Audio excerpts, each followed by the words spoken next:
Hola, muy buenos días, Miguel Ángel, ¿cómo estás? Licenciado, muy buenos días, muy bien, ¿y usted? Bien, gracias. Aquí esperamos unos segundillos más o empezamos. Yo creo que empezamos, yo creo que esperamos un Unos poquitito. segunditos nada Ya va más. a tardar, lo que pasa es que a mí me costó mucho trabajo para conectarme, no sé por qué. Ajá. Como que falla mucho, yo creo que como es la hora en que empieza todos. Sí, es cierto. No, y yo creo que básicamente, ahorita ves que muchas universidades pues están en el periodo de verano, pero pues estamos a través de estos medios, ¿no? Entonces sí. Sí, la gran mayoría. Sí, así es. No, bueno, pues es parte de. Pero ustedes están bien en tu casa y todo, porque ves la Sí, situación está medio alarmante para mucha gente, ¿no? Entonces, así como que la situación a nivel mundial me refiero, ¿no? Dice sí, uno, ya ahorita la verdad, cuando se supone que tendrían que estar las cosas más tranquilas, fue al contrario, ¿no? así es, Se sí, salió yo creo que un poco de control de como lo teníamos planeado o planteado. Y ahorita pues ha sido al revés. así es. Totalmente estamos a lo contrario de lo que esperábamos en estos momentos. Sí, yo Pero creo que bien, bien aquí en la casa, pues estamos bien. Vamos también pues tratando de acomodarnos y acoplarnos al modo que estamos ahorita. cierto. Ay, qué bueno, pues me da mucho gusto que estén bien en tu casa y pues obviamente, ojalá así sigamos, ¿no? A pesar de, por la misma situación de que vemos. Yo creo que al principio vimos esto algo lejano y cada vez pues vemos como que cercano, ¿no? Gente ya que conocemos que ha tenido pues este problema de contagio tan terrible que estamos viviendo, ¿no? Entonces sí como que ya, no digo que no creamos o no creíamos antes, ¿no? Pero sí es una situación difícil. Es que de alguna manera ahora ya pues se van acercando un poco más a la gente que conocemos, ¿no? Al principio solo era escuchar y, no, sí, se escuchaba que había, que existía, que tenía, pero ahora ya, particularmente ahora ya es no, pues el vecino del amigo tiene, ¿no? O le dio o algo así. Cierto, sí. Entonces también, pues eso de alguna manera nos está, pues provocando que también pues nos espantemos un poco, ¿no? Caigamos también de alguna manera en pánico. Así es, pero bueno. ¿Y qué tal con respecto a no viste de manera específica las tareas pesadas? Ahorita nada más les dejé una, o sea, que no crean que va a ser siempre tres y así, ¿no?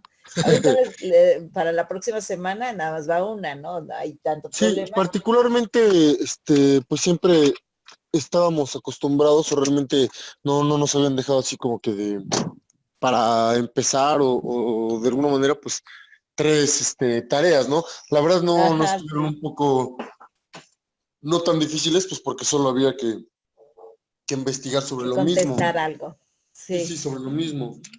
Pero en Ujú, general, pues el glosario estuvo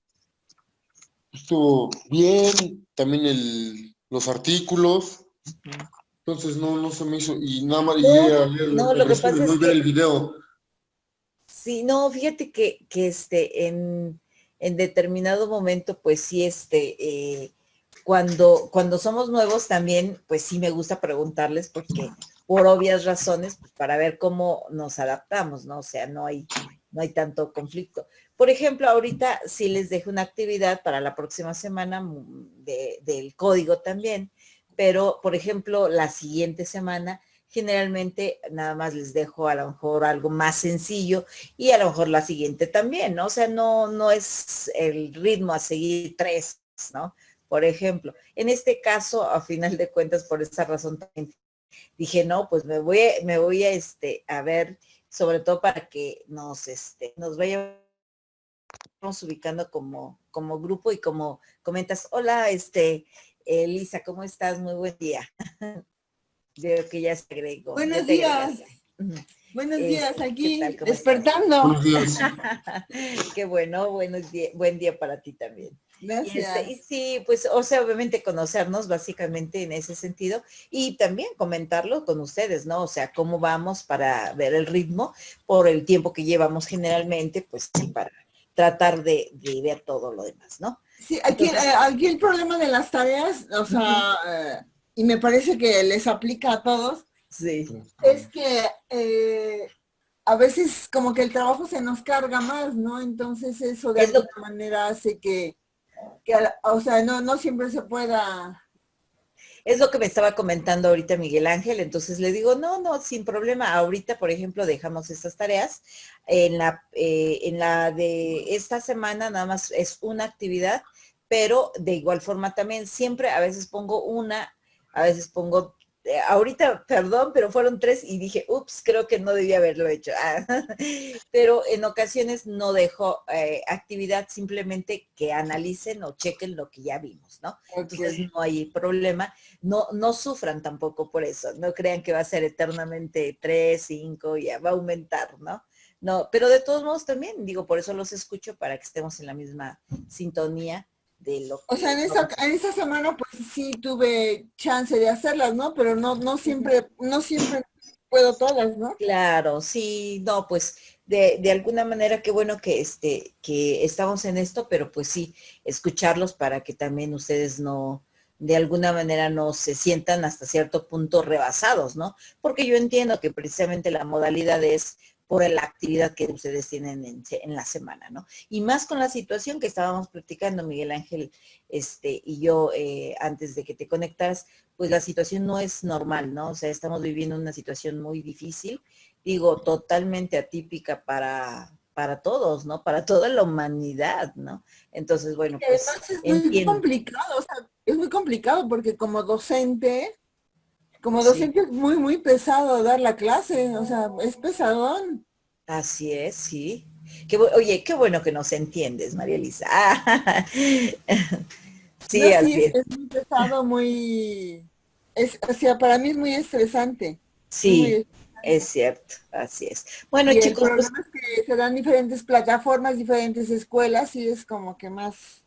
totalmente cierto. Y es que de alguna manera, si manejas un solo nivel independientemente, pues sí, pero no manejas una materia nada más, manejas varias. No. O sea, Ahora, sí, no, es muy pesado. En diferentes materias, diferentes carreras, es diferentes todo. cierto, sí, ¿no? No, o sea, es una cuestión ahí importante a analizar.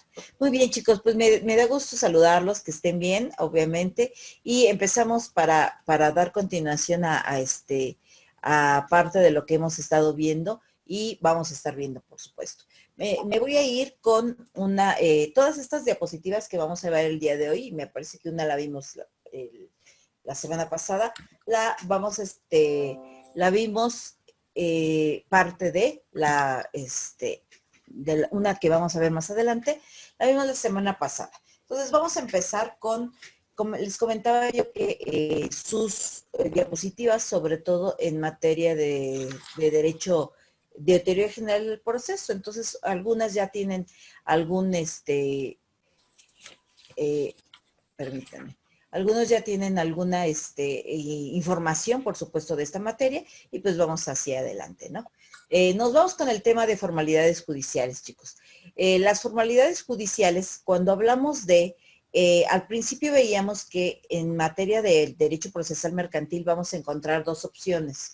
Incluso les estaba yo dejando que analizaran y que hicieran una de las tareas con respecto a el Código de Comercio. Y en el Código de Comercio les comentaba yo en el artículo 1051 y sobre todo 1055 que sacaran una especie de resumen, ¿no?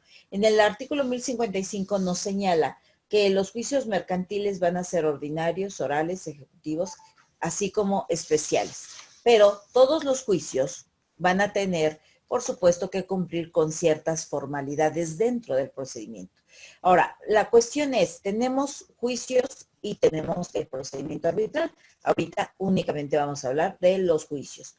Los juicios, entonces, estamos viendo que pueden ser ordinarios, pueden ser orales, pueden ser ejecutivo mercantil y, por supuesto, especiales. Pero los juicios tendrán esa formalidad que cumplir. De alguna manera nos comentan el mismo código, dice, los juicios mercantiles se sustanciarán de acuerdo al procedimiento aplicable según lo que establezca el Código de Comercio. Es decir, en el Código de Comercio, comentábamos, a partir del artículo 1049, vamos a encontrar toda la reglamentación para el procedimiento, es decir, cómo vamos a llevar un juicio. De igual forma también nos dice, ¿qué pasa si en el Código de Comercio no encontráramos todo lo que se va a regular? Te dice, vamos a encontrar, aparte del Código de Comercio y de las leyes mercantiles, también va a ser supletorio el Código Federal de Procedimientos Civiles. Cuando hablamos del Código Federal, recuerden que veíamos la pirámide de Kelsen. La pirámide de Kelsen es la jerarquización de las leyes. ¿Cuál ley es primero? ¿Cuál ley tiene de alguna manera prioridad sobre otra incluso, ¿no? Entonces vamos a encontrar pues la Constitución, tratados internacionales, obviamente leyes federales y abajo, por supuesto, leyes locales. ¿Cuáles son las leyes locales? Las de cada entidad federativa. Entonces acá vemos en primer lugar Código Federal y leyes en materia de comercio. ¿Cuáles serían esas leyes en materia de comercio? Pues la Ley General de Títulos y Operaciones de Crédito, por ejemplo, la Ley General de Sociedades Mercantiles, la Ley de Propiedad Intelectual, etcétera, ¿no? Hay varias en materia, por supuesto, de comercio. Pero también te dice, si no encontraras todo en el código, ¿hacia dónde vamos? De manera supletoria, vamos a aplicar lo que establece el Código Federal de Procedimientos Civiles, pero también el Código de Procedimientos Civiles locales, es decir, el Código de Procedimientos Civiles, si estamos en Puebla, para el Estado de Puebla. El Código Federal de Procedimientos Civiles, ese sí es federal. Entonces, esta legislación que se aplica de manera supletoria va a ayudar obviamente, al litigante y, por supuesto, al juzgador a manejar cualquier juicio en lo sucesivo. Nos vamos con las siguientes. Estas son las formalidades judiciales de manera muy, muy general, ¿no? Vamos a empezar con una, o en la parte de arriba, en donde dice, no debemos emplear abreviaturas, raspaduras ni enmendaduras. ¿En dónde no debemos emplear raspaduras, abreviaturas ni enmendaduras? No debemos emplearlo en nuestros oficios. Los oficios que los abogados litigantes, es decir, abogados de la parte actora y abogados de la parte demandada, no tienen que presentamos, se llaman cursos, escritos, libelos, son sinónimos, ¿no? Entonces, en su caso, esos oficios, casi nosotros no le llamamos oficios, generalmente les vamos a llamar escritos, obviamente, o cursos, también se llaman libelos. Los oficios generalmente son los documentos que presenta una autoridad. Entonces, cuando hablamos de cuando decimos, ¿ya presentaste el escrito? Sí, ok. Esos escritos que la parte litigante, es decir, la parte actora o la parte demandada, a través de sus abogados presentan, son las formalidades que deben de cumplir estas, ¿no? No emplear abreviaturas, raspaduras ni enmendaduras. ¿Qué quiere decir? Ahorita lo de raspaduras y enmendaduras me aplica aun cuando es un poco antiguo, básicamente, porque antes se manejaba o manejábamos la máquina mecánica. Obviamente todos no tenían computadora, y entonces generalmente pues con la máquina mecánica presentábamos el escrito, el original, y agregábamos las copias con su papel carbón, ¿no? Entonces veíamos la copia, ponían el papel carbón y pasábamos el escrito y pues sacábamos las copias correspondientes. Estos escritos no tenían que llevar ni raspaduras ni enmendaduras, es decir, que lo borráramos, hubo un error y lo borres.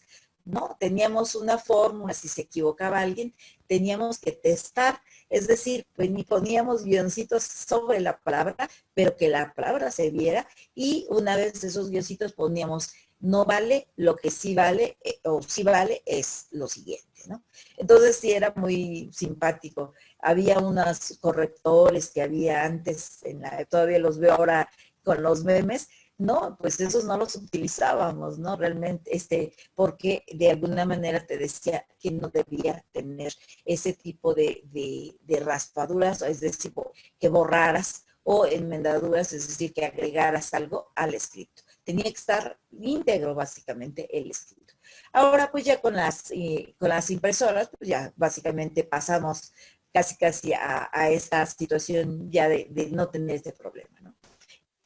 Sin embargo, cuando hablamos de abreviaturas, generalmente no permitimos nosotros que haya abreviaturas. No quiere decir con esto que de alguna manera estén prohibidas, pero sí te establece básicamente en materia, por supuesto, el nivel, por supuesto, del abogado. Si tú empleas abreviaturas, pues como que los otros abogados dicen, no, vaya, ¿a dónde aprendiste así? Somos muy incisivos, y más si es tu contraparte, ¿no? Entonces, generalmente no ponemos, por ejemplo, AV punto, avenida, no, tendríamos que poner avenida completo, ¿no?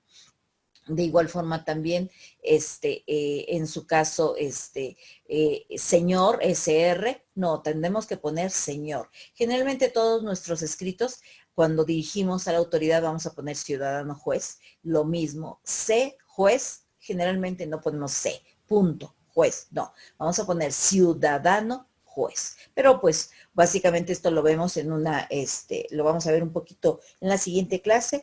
Les pongo un formato de una demanda para que lo podamos analizar respecto de esas formalidades. Pasamos a la siguiente.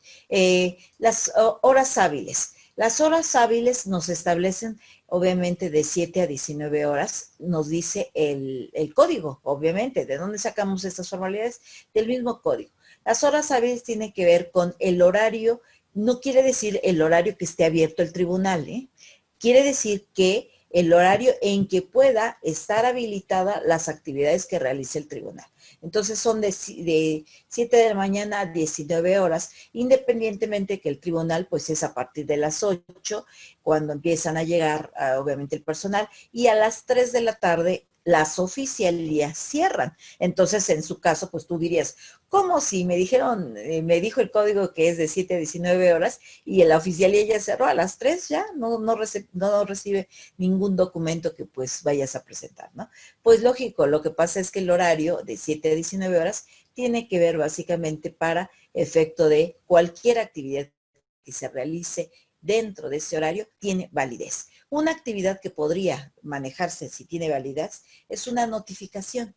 ¿Qué pasa si el diligenciario sale del tribunal a notificar a alguien de una demanda, por poner un ejemplo, ¿no? Entonces sale el diligenciario y son las 4 de la tarde, llega al domicilio de alguien y toca, buenas tardes, vengo a notificar, y tú dices, no, pues si el horario es hasta las 3 del tribunal, pues no tendría validez. No, sí tiene validez, porque recuerden, para todas estas actividades que el tribunal realice dentro o fuera del juzgado, de 7 a 19 horas son horario válido.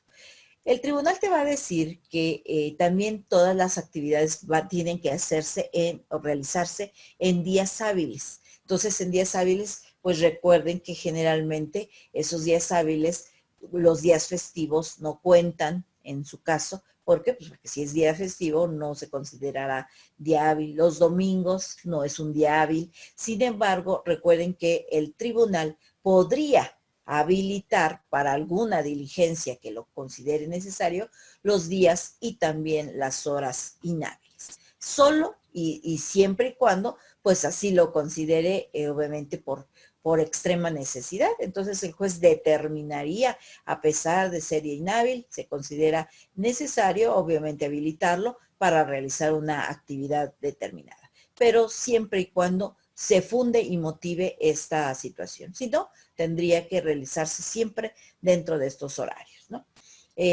Nos vamos al siguiente. Todos los escritos que presentemos en un juicio ante el tribunal correspondiente tendrán que ser escritos en idioma español. ¿Qué pasa si tuviéramos en un idioma, obviamente, en otro idioma que no fuera el español? Se tendría que presentar el escrito con la traducción correspondiente. Pero no es de, pues como está en inglés, pues ahí se va en inglés.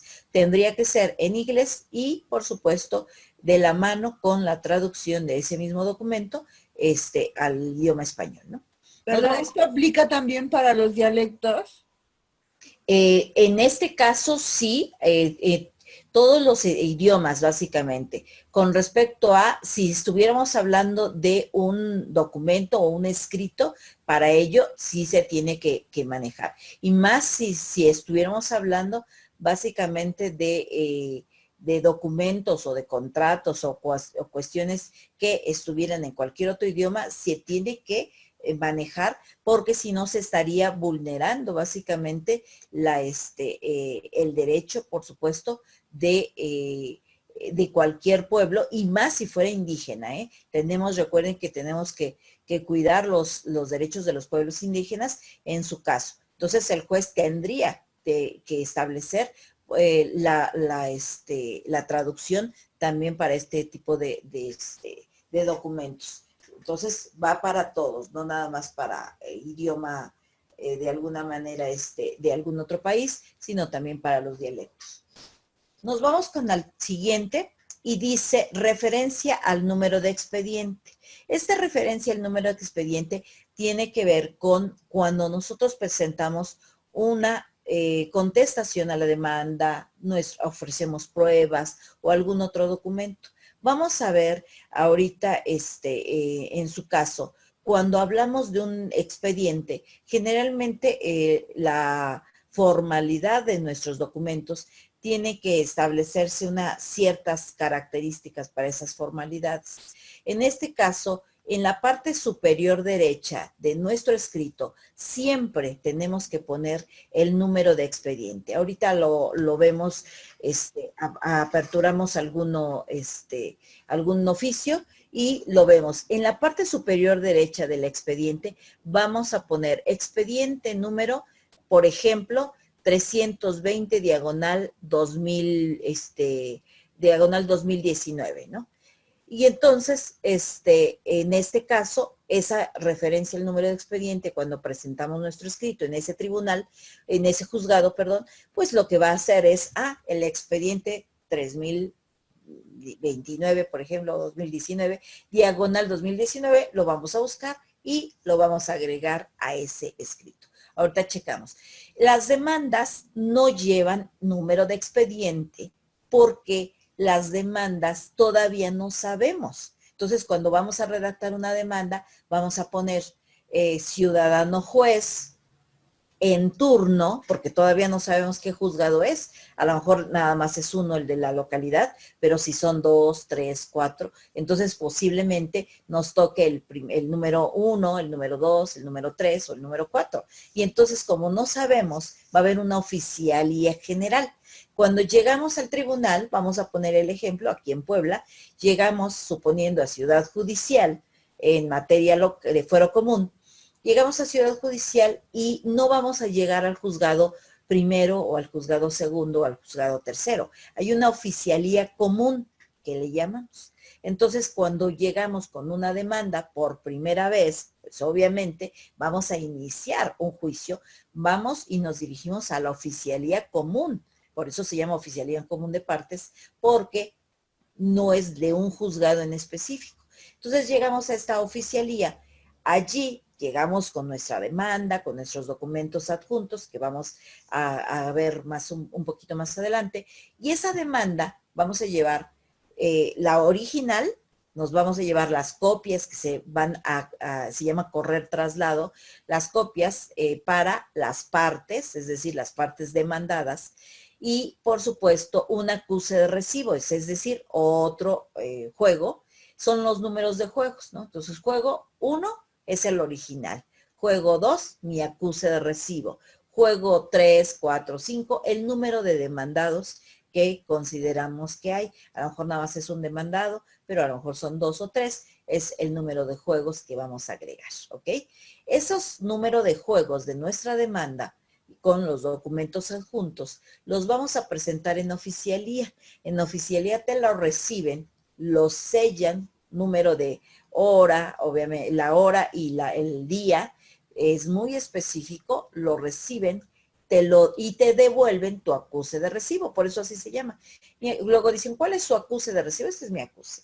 Perfecto. Mi acuse quiere decir que como se van a sellar, se sella el original y se sella mi acuse.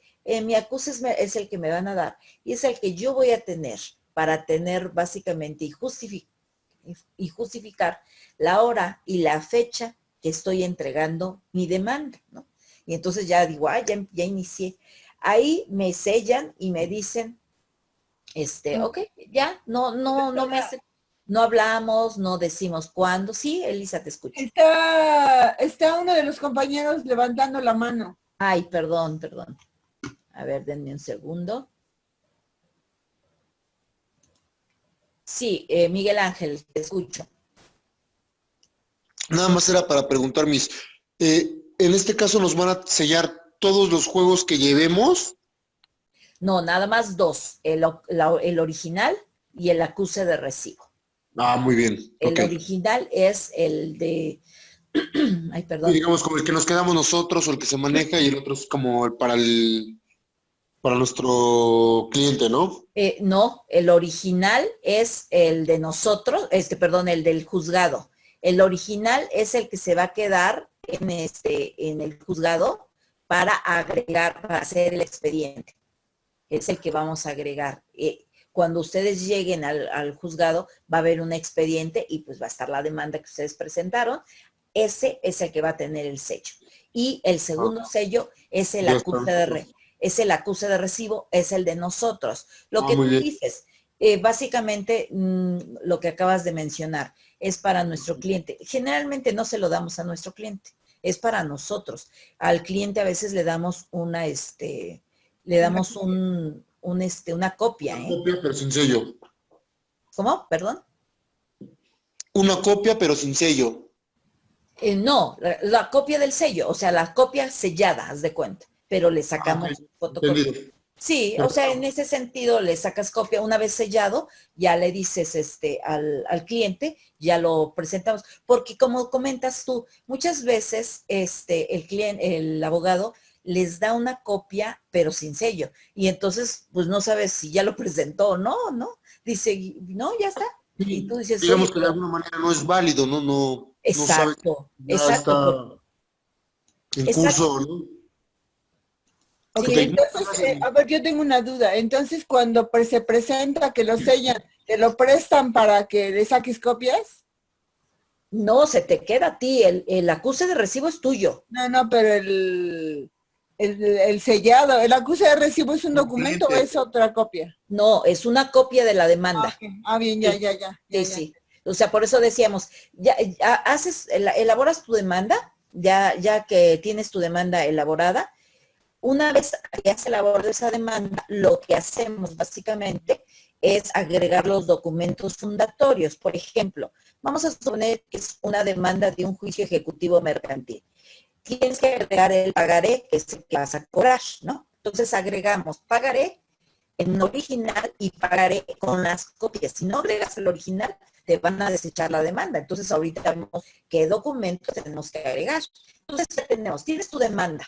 Y lo que comentábamos con este punto de no emplear abreviaturas, lo que comentamos en el sentido de que tú, ya que tienes revisada tu demanda, una vez revisada imprimes, ¿cuántas impresiones vas a sacar? O es decir, ¿cuántos juegos de esta demanda vamos a imprimir? Depende el número de demandados. En primer lugar, el número 1, el original. Aun cuando todos van a ser originales, ¿están de acuerdo? Dices, ¿cuál es el original? El que tú decidas. Le te pregunta, siempre llegas y el oficial te va a decir, ¿cuál es su original, no? ¿Por qué te dice cuál es su original? Porque ahí va el documento original. O sea, en el ejemplo que les estoy poniendo, vas a agregar el original del pagaré.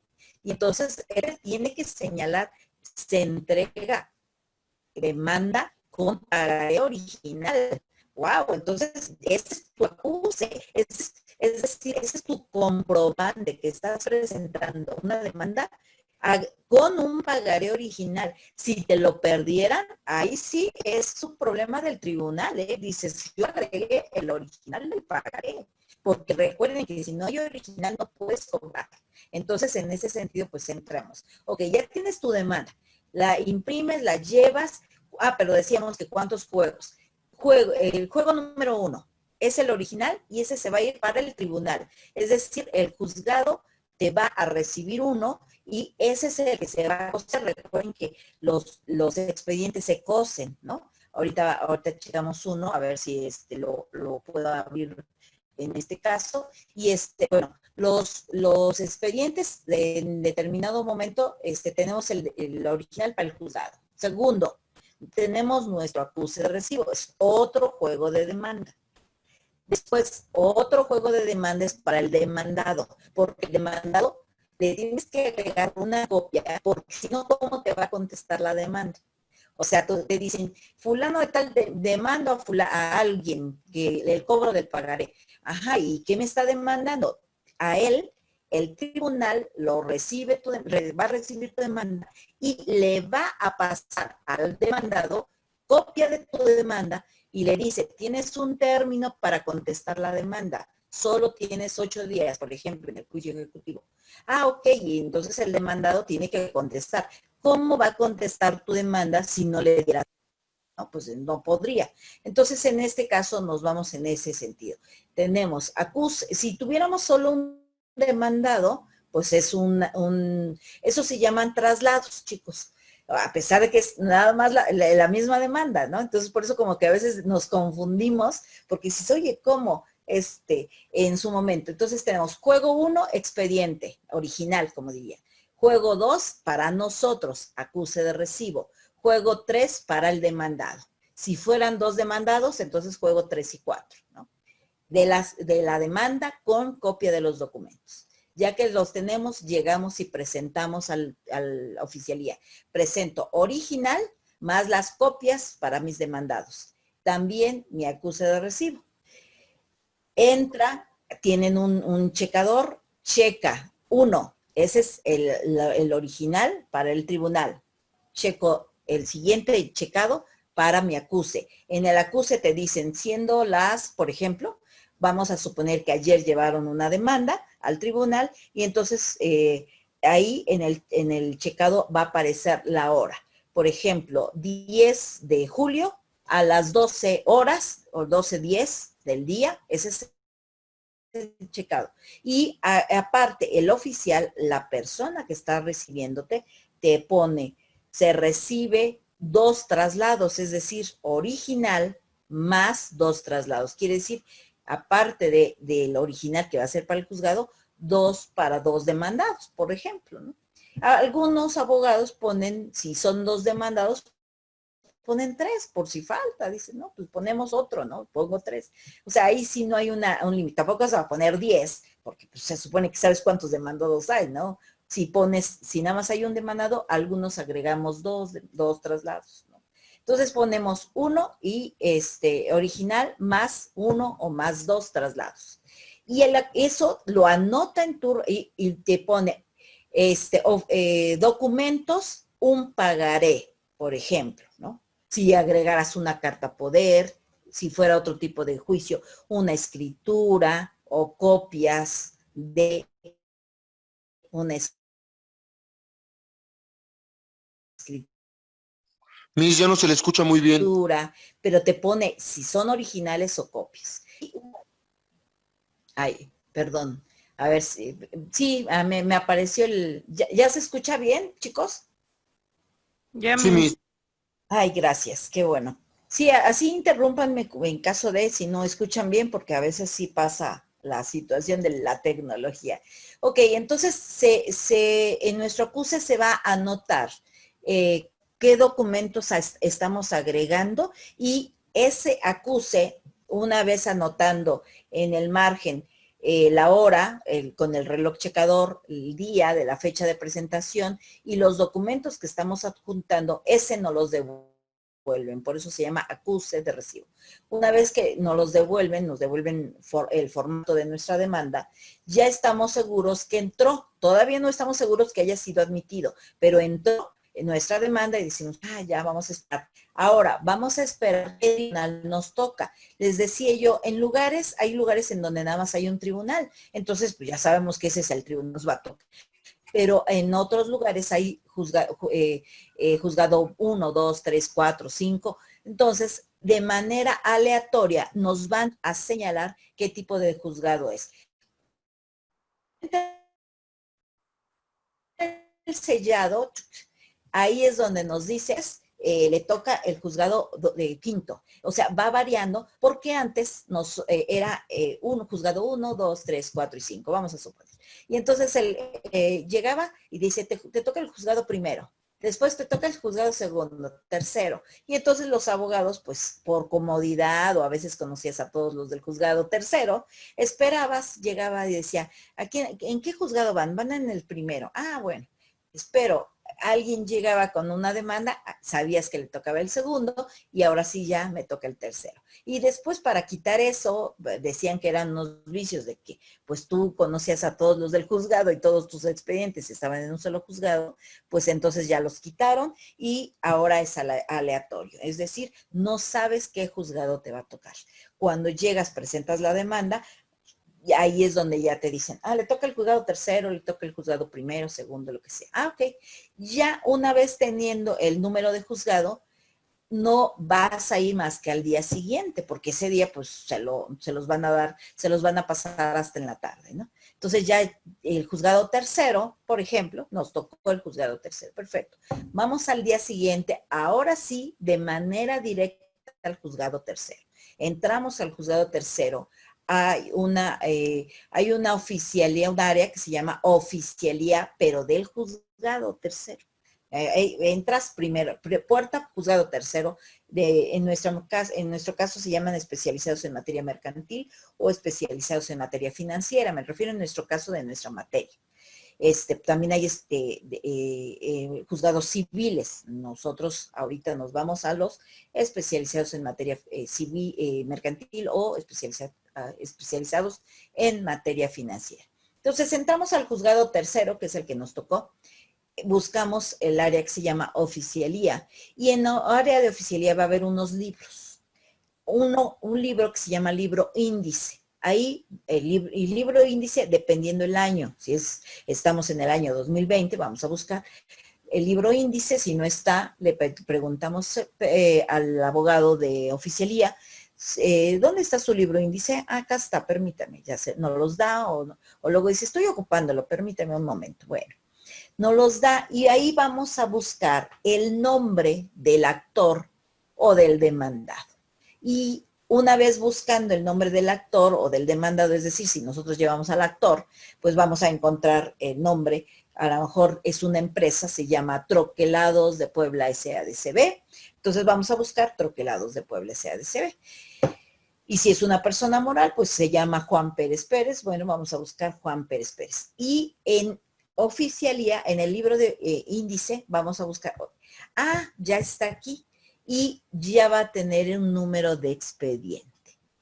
Expediente número 1350, diagonal 2020.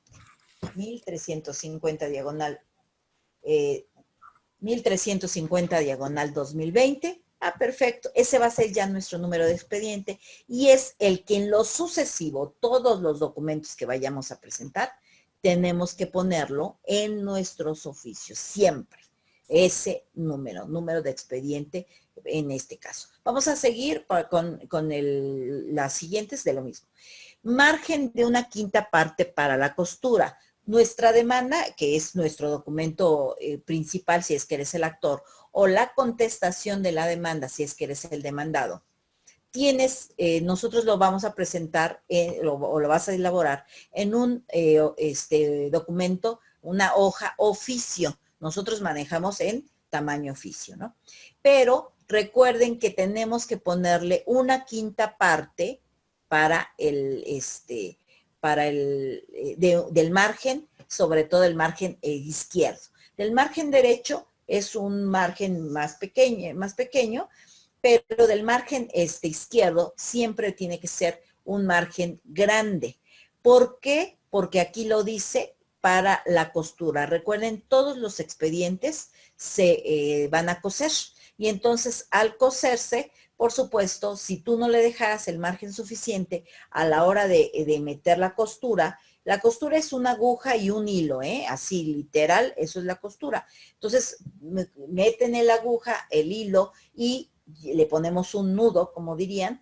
Entonces, en este caso, para, si no tuviera ese margen, que lo pusieras muy, muy pegado a las orillas el texto, pues ese texto se va a comer por parte de la costura y no se va a leer básicamente el texto correspondiente. Generalmente muchos dicen, bueno, pues yo voy a dejar un margen pequeño, pero dependiendo del tipo de juicio, hay juicios muy grandes y entonces los expedientes son grandísimos. Incluso ha habido expedientes que a veces no nada más son tan grandes que han sido 2 o 3 tomos, son muy gordos realmente, dependiendo del tipo de expediente que sea. Entonces, si ustedes no dejaran el margen correspondiente, pues no vamos a poder salvar las letras y no se van a poder leer de manera correcta. Entonces, por esa razón, dejamos margen de aproximadamente 1/5 parte para la costura. En lo personal, dejo 5 centímetros, que es lo que generalmente establece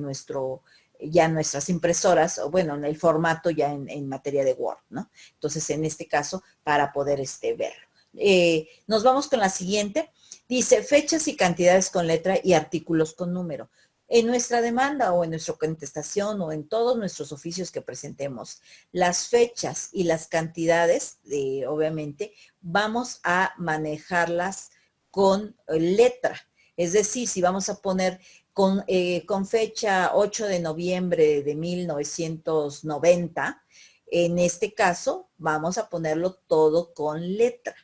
Y en su caso, si vamos a poner la cantidad de 50,000 pesos, vamos a ponerla, generalmente la ponemos con letra y agregamos entre paréntesis con número, perdón, y agregamos entre paréntesis con letra, ¿no? Entonces ponemos número 50,000 pesos y ponemos entre paréntesis con letra 50,000 pesos. 0, obviamente recuerden que a veces manejamos 0 centavos, es decir, ponemos 2 ceros, diagonal 100, 0 centavos, no. Recuerden que no empleamos abreviaturas ni enmendaturas, ¿no? Entonces, en este caso es 0 con la palabra 0, centavos la palabra, moneda la palabra, no ponemos MN, sino moneda nacional, por poner un ejemplo. Entonces, en este caso. Y los artículos, eso sí, los artículos sí los ponemos con letra, con los números, artículo 1320, 1321, 1322 y demás relativos y aplicables, bueno, los vamos a poner, obviamente, eso sí, con número, en este caso. Siguiente, nos vamos a otra de las formalidades, dice, los escritos deberán ser a máquina. Aquí cuando dice máquina, pues se refiere a impresoras también, ¿eh? No quiere decir que sean máquinas de las mecánicas que les platicaba yo antes, ¿no?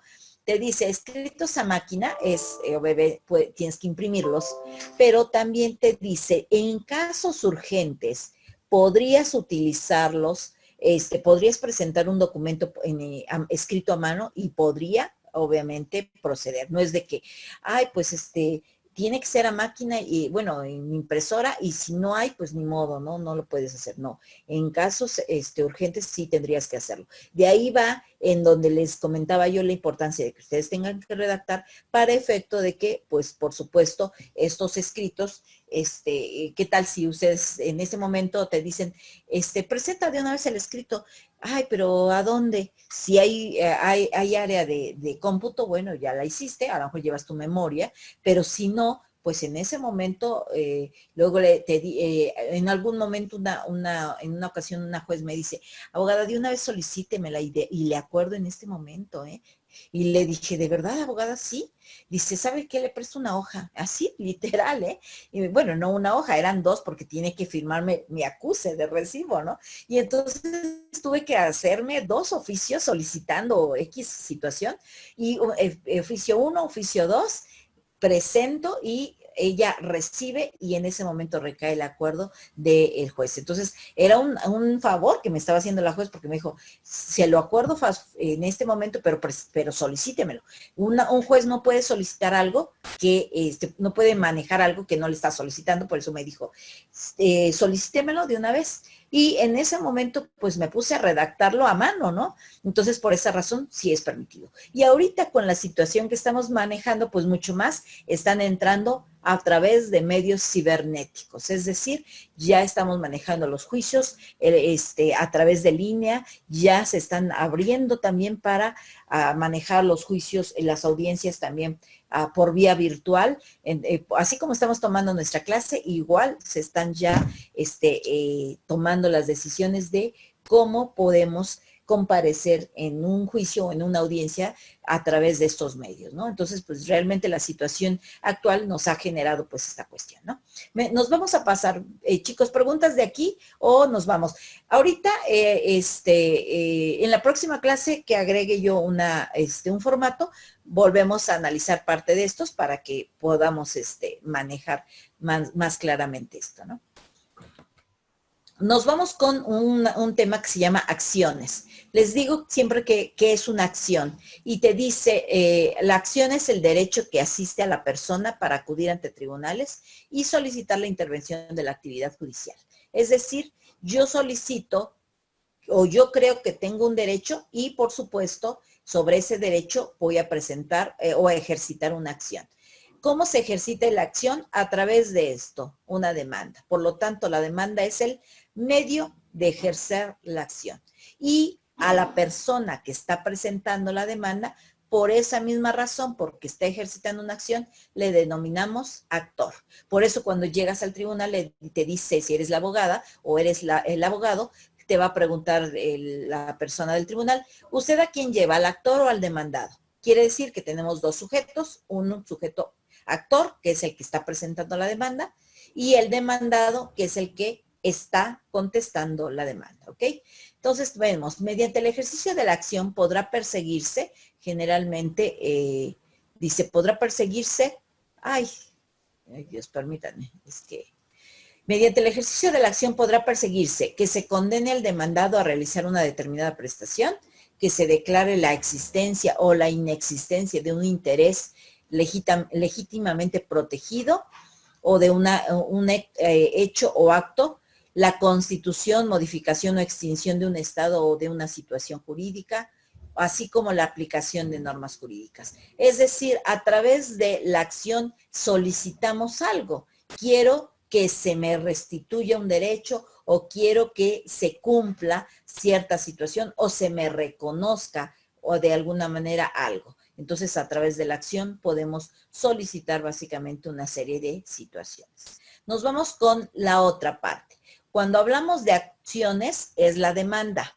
Cuando hablamos de excepciones y defensas, es en este caso. Las excepciones y defensas son, se llaman excepciones y defensas las que el demandado puede emplear para poder impedir, modificar o destruir la acción, obviamente, que intenta el actor. Es el mecanismo por el cual el demandado se opone a las pretensiones del actor. Si el actor dice, yo vengo a cobrarte un título de crédito por la cantidad de 50,000 pesos, y en su momento el demandado dice, pero es que yo ya lo pagué y yo ya tengo un recibo, lo va a presentar como excepciones y defensas. Dice, sí, efectivamente suscribí un título de crédito, pero yo pagué. Pero como lo pagué, acá tengo el recibo y él nunca me devolvió mi documento, ¿no? Por ejemplo, ¿no? Entonces, empleo, esas excepciones para tratar de, como dicen, destruir o impedir o modificar la acción ejercitada por el actor. Las excepciones, ¿en qué momento las hacemos valer?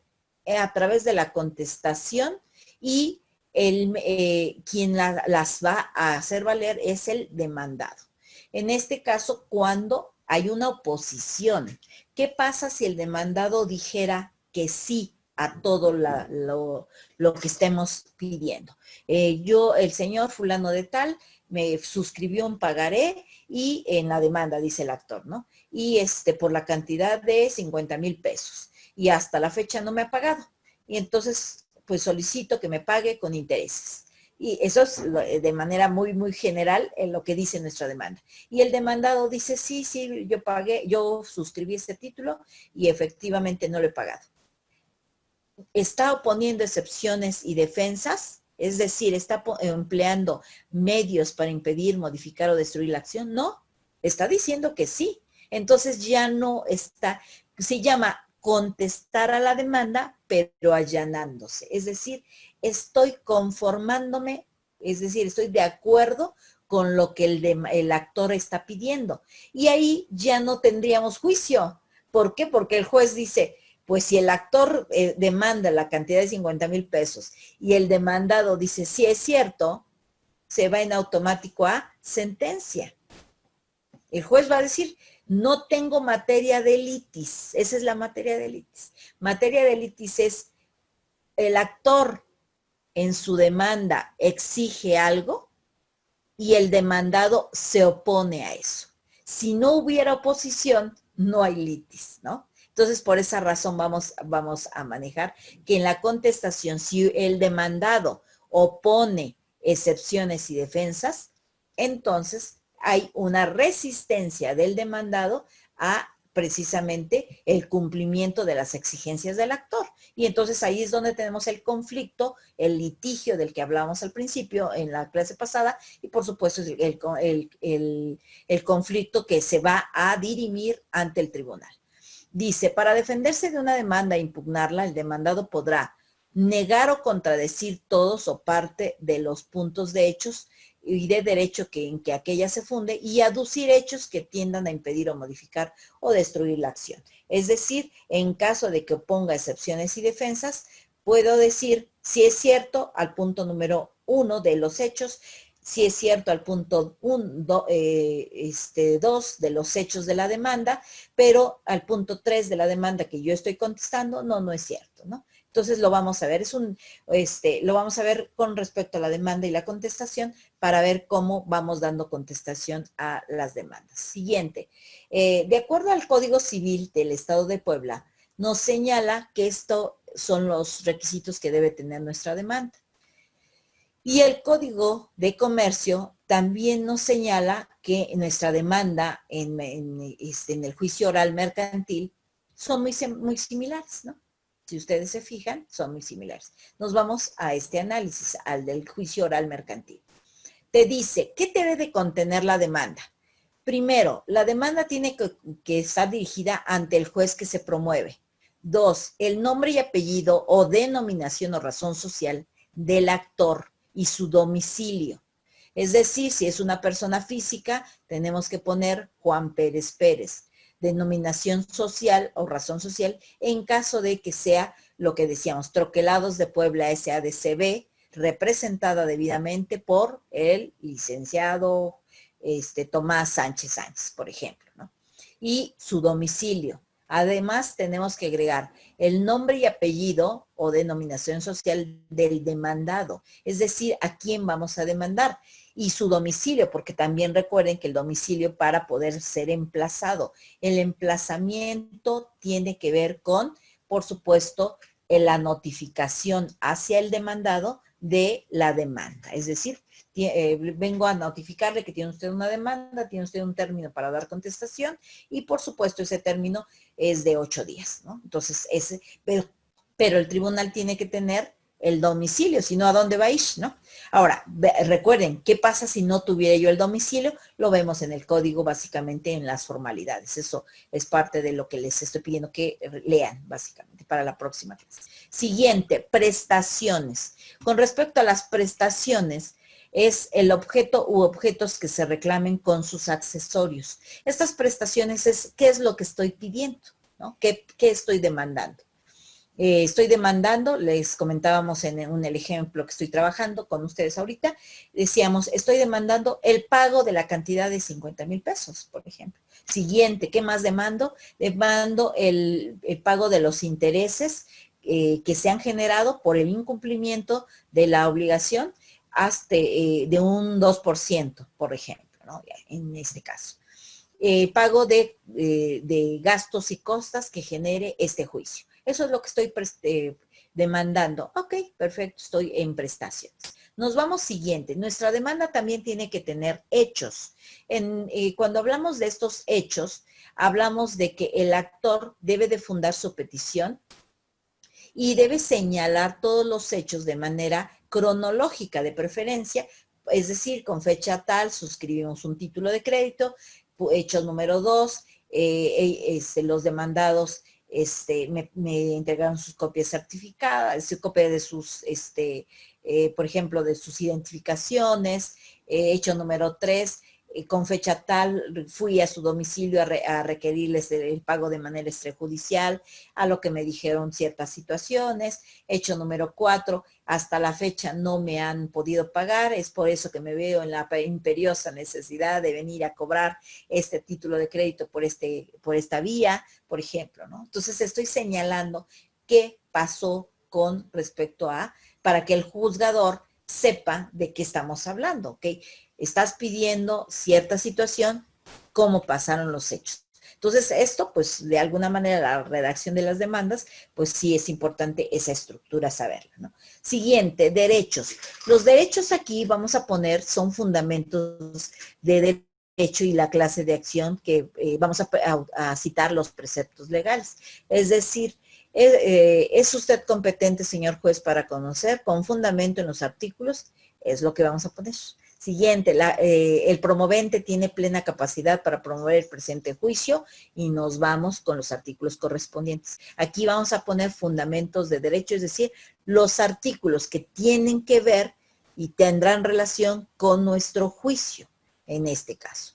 Siguiente, nos vamos con el valor de lo demandado, es decir, vamos a establecer cuánto es o cuál es la cuantía de lo que estamos solicitando. En su caso, el valor de la demandado es la cantidad del título de crédito que estamos pidiendo más sus intereses, por ejemplo, ¿no? Ya estamos señalando el valor de lo demandado. Siguiente, en las demandas, recuerden, en materia mercantil y en materia, incluso también en materia civil, en la demanda vamos a ofrecer las pruebas. Esto es súper importante.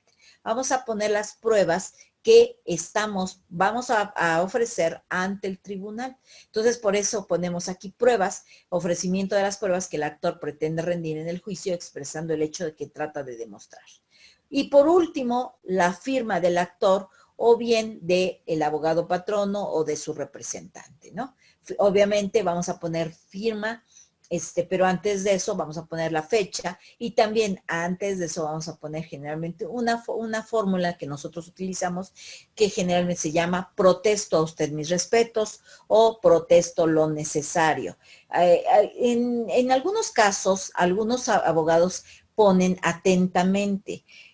Yo casi no lo recomiendo porque atentamente es para nuestros oficios que vamos a presentar de carácter administrativo, es decir, los oficios que vamos a presentar, por poner un ejemplo, si estás trabajando un expediente administrativo y voy a solicitar algo a la, por ejemplo, a la Secretaría de Economía, a la, por ejemplo, a la tesorería municipal, son autoridades administrativas, ¿no?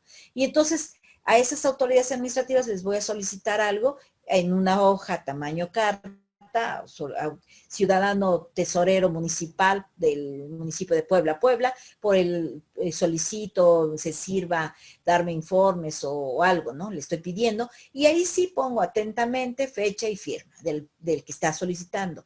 Pero en materia judicial, es decir, cuando estamos promoviendo ante un juez, generalmente sí les recomiendo que pongan obviamente, la frase protesto a usted mis respetos o protesto a usted lo necesario. Recuerden que en materia judicial siempre los términos como su señoría, como honorable tribunal, pues son palabras comunes para nosotros, ¿no? En este caso. No es de que, ay, ¿cómo le voy a decir su señoría, no? Claro que lo utilizamos y pues le decimos ese término, ¿no?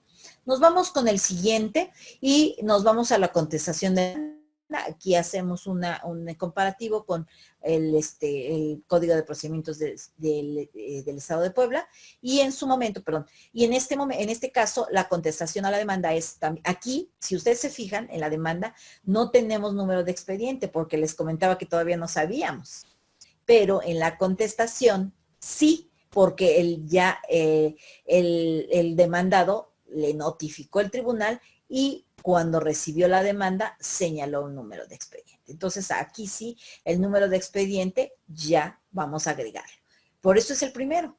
Va en la parte superior derecha de nuestro expediente, de nuestro oficio, ¿no? Siguiente, tribunal ante el que se promueve. También aquí ya sabemos si es el juzgado tercero, juzgado primero, etcétera. El domicilio del demandado y domicilio para recibir notificaciones. Es decir, puede ser el mismo o puede ser distinto. A lo mejor domicilio del nombre y domicilio del demandado más el domicilio para recibir notificaciones, que podría ser el del despacho del abogado, ¿no? En este caso, despacho del abogado que está tramitándolo. El abogado patrono y sus datos de inscripción del título, nombre y domicilio de personas que a su juicio tengan interés, que deban ser llamadas a juicio. En su caso, no siempre, sí puede haber, no necesariamente. Lo mismo, los hechos que se van a contestar. Aquí tenemos unos hechos en la demanda y aquí estos hechos no vamos a poner nosotros nuestro, como dirían, nuestro orden, no. Estos hechos, hecho número 1, aquí, hechos que estamos contestando. Hechos número 1, contesto, dice, refiriéndose a cada uno de los expresados por el actor en la demanda. En la demanda, el hecho número 1 nos dijo, con fecha 5 de enero del año 2018, suscribimos un título de crédito, el actor y el demandado. Aquí vamos a poner hechos número 1, que se contesta. Sí, con fecha número, efectivamente suscribimos, ¿ok? O podemos poner no, con esa fecha no suscribimos. Lo cierto es que suscribimos con tal fecha. Por ejemplo, ¿no? En su caso, estamos hablando y vamos a dar contestación. Si la demanda tiene o contiene 5 puntos de hechos, la contestación también tendrá que contener 5 puntos de hechos, porque estamos contestando la demanda. No es que vamos a organizar, no, lo que puso en los hechos están bien mal, yo voy a darle al juez mi versión, ¿no? No, vamos a contestarlos. Los que está poniendo la demanda, la parte actora, vamos a contestarla en la demanda, en la contestación a la demanda. Nos vamos, excepciones, lo que decíamos son las defensas que vamos a emplear, si es que las tenemos con respecto a, lo cierto es que a lo mejor si hay un pago, no debo los 50,000 pesos, sino a lo mejor debo nada más 20,000, yo ya pagué 30,000 pesos anteriormente. Esas son las excepciones que vamos a emplear en su caso para justificar, pues básicamente, o dar contestación al juez. Por consiguiente, derechos igual, los fundamentos que norman o van a regir también nuestro caso y que tienen relación con, obviamente, el Código de Comercio o, en su caso, las leyes correspondientes. Y la Ley General de Sociedades Mercantiles o la Ley de Títulos de Crédito o el caso que estemos hablando, ¿no? Objeciones, también en este caso, aquellas que deba formular con relación al material probatorio en caso de que así lo hubiera, ¿no? Hay, a lo mejor, si puedes, antes de objeciones, pruebas. Las pruebas que estoy ofreciendo, en su caso, para acreditar nuestro dicho, como diríamos, ¿no? Y por último, antes de las objeciones. Las objeciones es si nosotros podemos objetar algunas pruebas de la demanda. Entonces, si hay alguna objeción en las pruebas que el actor está presentando, aquí las podríamos hacer. Reconvención. Reconvención es, no sé si se las dejé el glosario, siempre a veces se los comento. La reconvención es llamada también contrademanda, ¿no?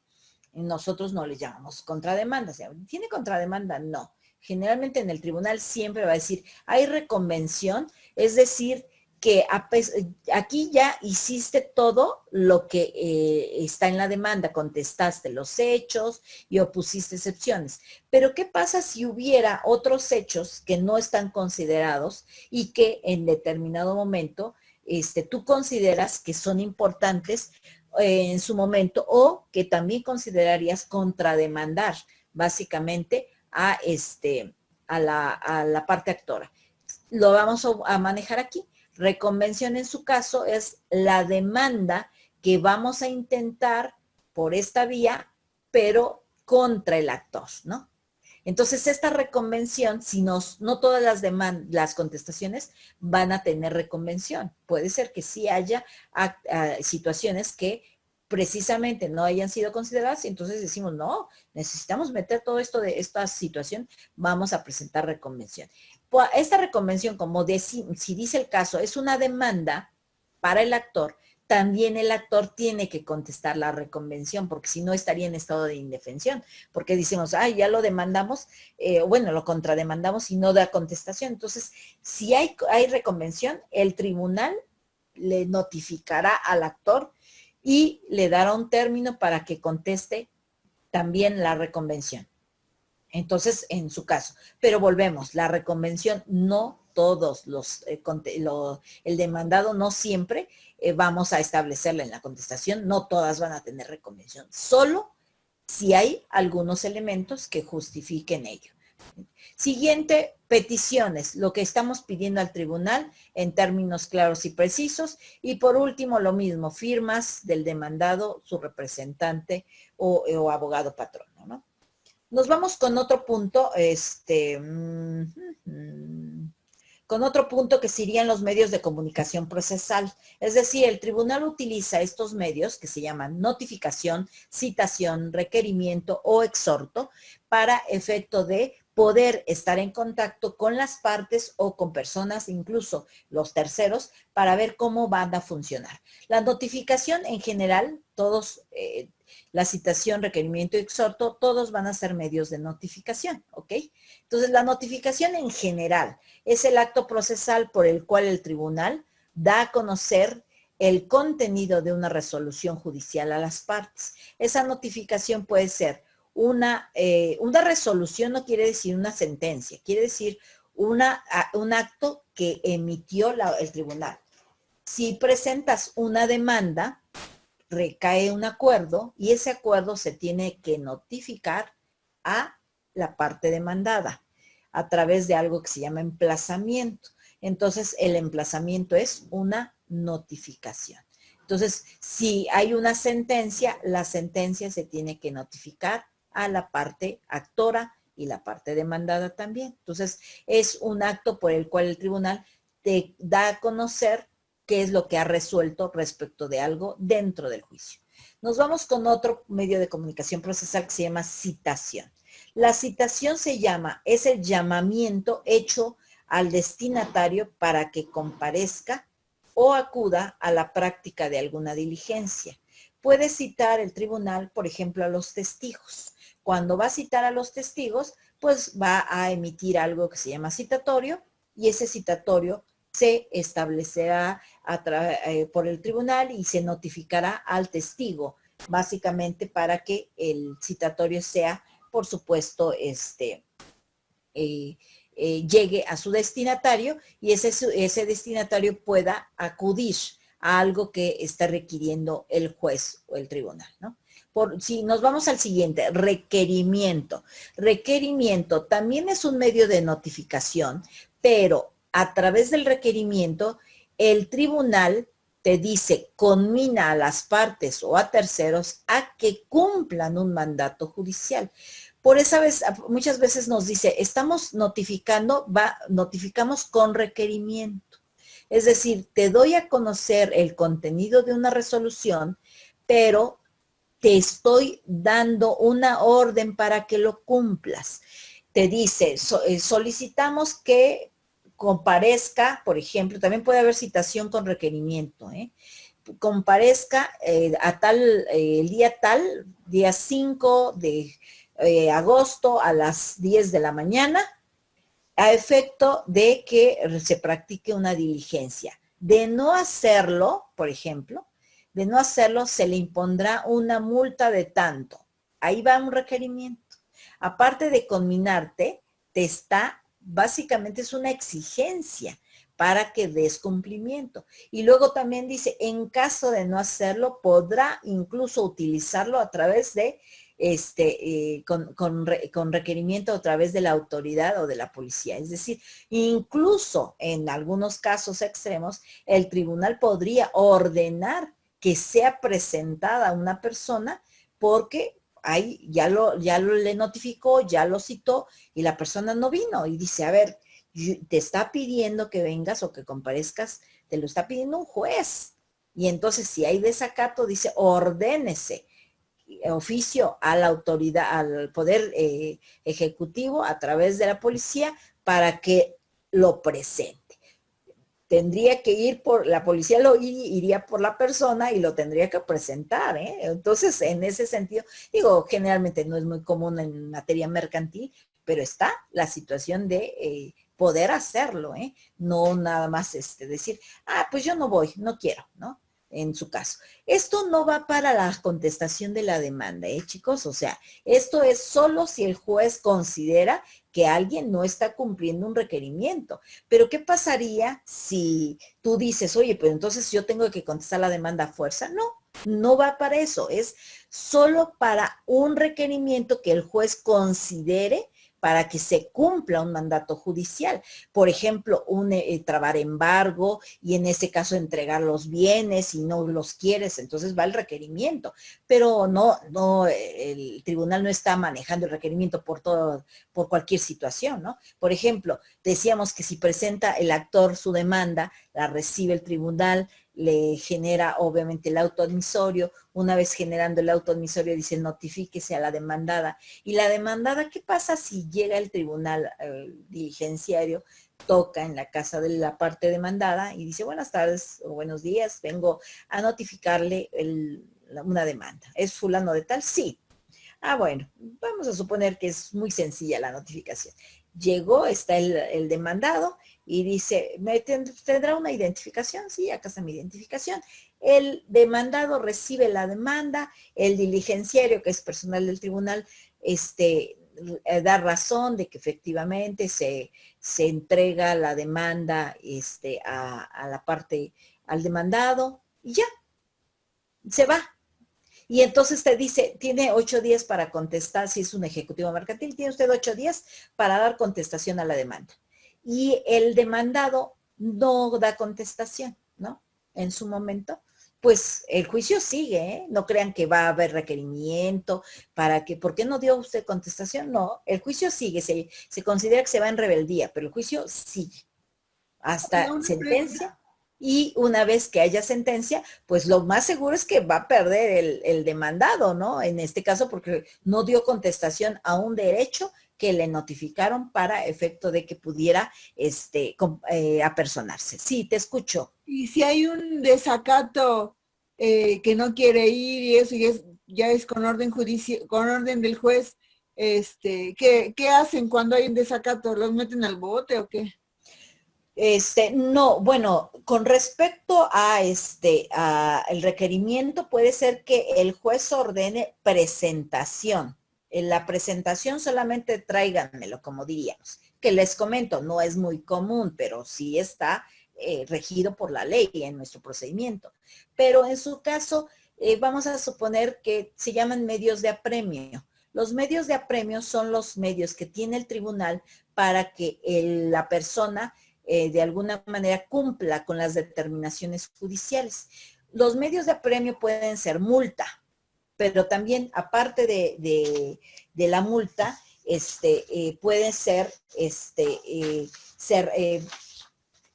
permítanme, estoy buscando el artículo para que también vayamos todos de la mano, pero pueden ser multa en su caso, puede ser orden de presentación, o en su caso, dentro de esos medios de apremio que estamos, de los que estamos hablando, en su caso podría solicitarse por parte del tribunal que el auxilio de la fuerza pública. Es decir, ¿qué pasa si en el tribunal, suponiendo, están en los juicios orales? Nos vamos, por poner un ejemplo. En los juicios orales tienen hay un desorden, el juez tiene que mantener el orden. Y si una de las personas se pone, no es que se pone a gritar o a faltarle el respeto al juez, el juez puede establecer solicitar el auxilio de la fuerza pública y puede expulsarlos del tribunal, o en su caso, aparte de expulsarlos del tribunal, puede ordenar el arresto. El arresto ordenado por un juez que no sea penal, en este caso, si estamos hablando de nuestros jueces, que son jueces en materia mercantil, solicitar o generar el arresto se llama arresto administrativo. Este arresto administrativo consiste únicamente en no más de 36 horas, en su caso. Por eso se llama arresto administrativo. Pero tiene que estar fundado y motivado. No crean que, pues el juez va a ordenar el arresto a todo el mundo. No, tiene que establecer por qué se genera. Pero es una facultad que establece. En el artículo 1067 bis de nuestro código te dice básicamente, para hacer cumplir sus determinaciones el juez puede emplear cualquiera de las siguientes medidas de apremio que estime pertinentes, sin que para ello sea necesario que el juzgador se ciña al orden que a continuación se señala. Es decir, puede utilizar una u otra indistintamente. Una, amonestación. La amonestación básicamente es una especie de llamada de atención. Te dice, en este momento se le requiere a la parte actora que, por ejemplo, guarde silencio,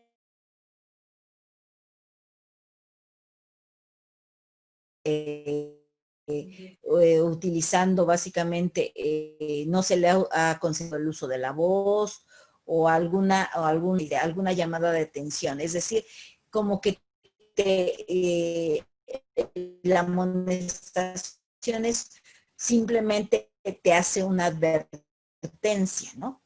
Siguiente te dice, otro medio de apremio es la multa. 33, es decir, la cuantía la determina fuerza pública. Es decir, solicito que venga la policía para que haga cumplir o me apoye en alguna situación. Recuerden que en materia mercantil, ¿qué pasa cuando vamos a cumplir una sentencia? Que vamos a expulsar o vamos a sacar, por ejemplo, a un arrendatario, ya estamos en sentencia, a lo mejor vamos a cumplir la ejecución que se llama, o vamos a embargar bienes y ya no los vamos a llevar, etcétera, los bienes, por ejemplo, y vamos a encontrar oposición. Aparte de eso, puede solicitar el juez auxilio de la fuerza pública. Entonces, lo que llega personal del juzgado más la policía. La policía solo está ayudando a la determinación, que se cumpla la determinación de un juez,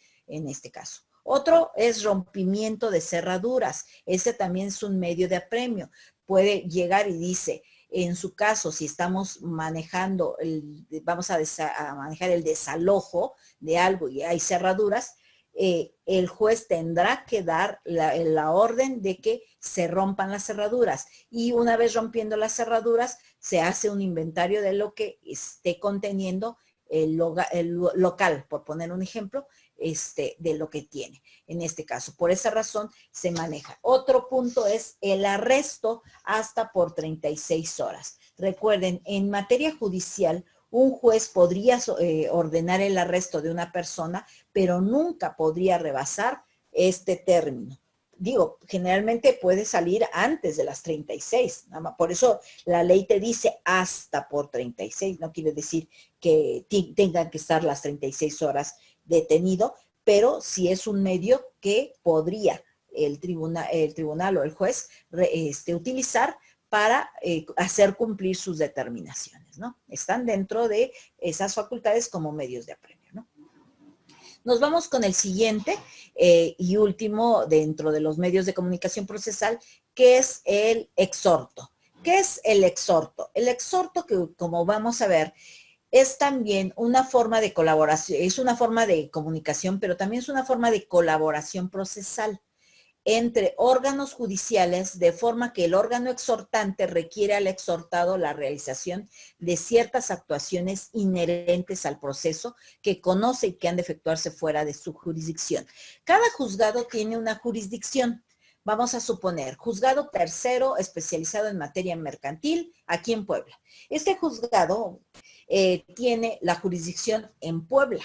Si tuviera que notificarse la demanda a alguien fuera de la jurisdicción, vamos a suponer en Tlaxcala o en Veracruz o en por ponerle un ejemplo, en Chihuahua, entonces no le va a mandar el tribunal, el juez no le va a decir al diligenciario, ten y vete en el camión a notificar, ¿no? Porque podría ser válido, pero estaría fuera de su jurisdicción el diligenciario y no tendría validez la notificación. Entonces lo que va a hacer es emitir su orden de decir notifíquese a la parte demandada, pero vamos a suponer la parte demandada es de Tlaxcala. Ok, lo que va a hacer es ese mismo oficio mandarlo a un órgano judicial de Tlaxcala y le dice al órgano judicial de Tlaxcala, a través de este exhorto, también va a tener un número, Tenemos expediente, número, por poner un ejemplo, 1350, diagonal 20, número de exhorto 20, por ejemplo, diagonal 20. No, lo mandamos a Tlaxcala. El órgano judicial, el Tribunal de Tlaxcala, recibe y dice, Puebla quiere que notifiques una demanda aquí en Tlaxcala. Y entonces el Tribunal de Tlaxcala sale, el diligenciario, se llama autoridad exhortante. Entonces sale el diligenciario de Tlaxcala al domicilio, vamos a poner calle Xicotencal número 4, entonces llega, toca en calle Xicotencal, les notifica y ya dice, ven, va a notificar, tiene usted una demanda en Puebla, ok, ya lo reciben, vamos a suponer que lo recibe, y una vez recibida, la autoridad Tlaxcala la regresa a Puebla y dice, he cumplido la determinación. Por lo tanto, se llama colaboración procesal. ¿Por qué? Porque necesita la notificación realizarse de acuerdo a una autoridad que tenga jurisdicción. Y entonces, como Tlaxcala no es mi jurisdicción, le digo por eso se llama a un tribunal, a un órgano que esté en mi mismo nivel o un nivel superior que pueda apoyarme en la realización de esa notificación. No quiere decir que nada más es para notificaciones, pueden realizarse otro tipo de actuaciones, por ejemplo, desahogo de testimoniales, notificaciones en general, en este caso, hasta señalar, por ejemplo, bienes para embargo, cosas así, también se manejan a través de la autoridad exhortante, ¿no? Entonces, en este caso es una forma de colaboración procesal porque un juzgado solo tiene acción en su jurisdicción, no fuera de ella, ¿no? Entonces, pero en otra jurisdicción, otro tribunal sí tiene y pues se apoyará con él, ¿no? Con ese otro tribunal. Nos vamos con las pruebas, más adelante les vuelvo a mencionar, pero las pruebas en materia mercantil son la prueba confesional. Aquí les pongo entre paréntesis pliego de posiciones. Esto de pliego de posiciones tiene que ver con la prueba confesional porque se van a llamar posiciones. Es decir, son preguntas que les vamos a hacer, pero el nombre completo de esas preguntas se llama pliego de posiciones. Vamos a redactar, podemos redactarlas de vía oral o podemos redactarlas en un documento por escrito y presentarlas, ¿no? Esa prueba confesional, los sujetos se llaman articulante y absolvente cuando estamos desahogándola. Pero ¿quién es la prueba confesional? Está a cargo de tu contraparte. Si yo soy el actor y ofrezco la prueba confesional, quiere decir que quiero que el demandado me conteste ciertas posiciones. Si yo soy el demandado y ofrezco la prueba confesional, quiero que el actor me conteste ciertas preguntas o posiciones. Se llama absolver posiciones, ¿no? Esa es la prueba confesional. Nos vamos a la otra, en materia mercantil también, se llama instrumentos y documentos, es decir, los instrumentos públicos son todos los documentos que son emitidos por autoridades en funciones de fe pública o bien autoridades en funciones. Por ejemplo, si hablamos de una escritura, ¿quién la emite? La emite un notario público, que es obviamente una autoridad que emite una persona que tiene fe pública. Entonces entraría como un instrumento público, ¿no? Un acta de nacimiento también es un instrumento público, ¿no? ¿Por qué? Porque la emite el registro civil, que es una autoridad que tiene, por supuesto, plena validez para emitir estos documentos con esa calidad de instrumental pública. Nos vamos, por ejemplo, que si exhibo como prueba una factura. Si emito una factura, no es un instrumento público, es un documento privado, ¿no? Entonces, cuando yo voy a ofrecer las pruebas, tengo que saber si es documental pública o documental privada, ¿no? Para poder ofrecerla. Ofrezco en este momento la instrumental pública, punto y guión, consistente en la escritura número tal, de fecha tal, levantada ante la fe del notario público, por ejemplo, ¿no? Entonces ya estoy manejando. Pero, ¿qué pasa si yo estoy manejando nada más documental privada? Pues a lo mejor un recibo de luz, o estoy ofreciendo una factura, lo que comentábamos, o estoy ofreciendo a lo mejor un correo electrónico o el texto del correo electrónico. Entonces, en este caso, estoy manejando esas pruebas documentales como instrumentales o documentos, ¿no? Nos vamos con el siguiente, que sería la prueba pericial. La prueba pericial, recuerden, es cuando interviene un perito y lo que va a emitir el perito es un dictamen pericial. La prueba pericial, recuerden que básicamente siempre es el perito emite un dictamen, pero la parte actora puede puede ofrecer la prueba pericial, la parte demandada también puede ofrecer la prueba pericial, y solo si hubiera un conflicto en el dictamen de los dos peritos, es decir, que de manera sustancial fueran contradictorios los oficios, los dictámenes, perdón, emitidos por los peritos, el órgano jurisdiccional podría solicitar un tercer peritaje, es decir, ahí es donde entra lo que conocemos perito tercero en discordia. Es decir, el actor ofreció la prueba pericial y el perito emitió su dictamen. El demandado también ofreció la prueba pericial y su perito emitió su dictamen. Y esos dictámenes, a la hora de rendirlos ante el juez, tienen, obviamente, están contrapuestos de manera sustancial. Es decir, si en la parte general a lo mejor no coinciden, pero en la parte de substancia sí, pues el juez no hay problema, toma la decisión.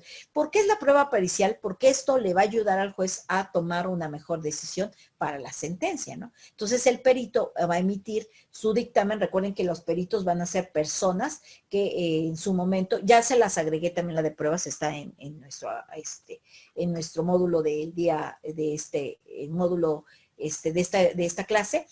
Estas pruebas también en otras diapositivas. Y el perito tiene que ser una persona versada, ¿no? en su oficio. A lo mejor es una prueba, un perito en construcción, pues generalmente pues puede ser un arquitecto o un ingeniero el que va a emitir el dictamen. Pero si se contraponen los dos dictámenes, el juez determinará que se señale un perito, un tercer perito, se llama perito tercero en discordia, y en base a su peritaje, él determinará en determinado momento cuál de los dos peritajes, o ya con los tres, de alguna manera se apega básicamente a la decisión que él va a tomar, ¿no? Entonces, esa es la prueba pericial. Nos vamos con el siguiente, reconocimiento o inspección judicial.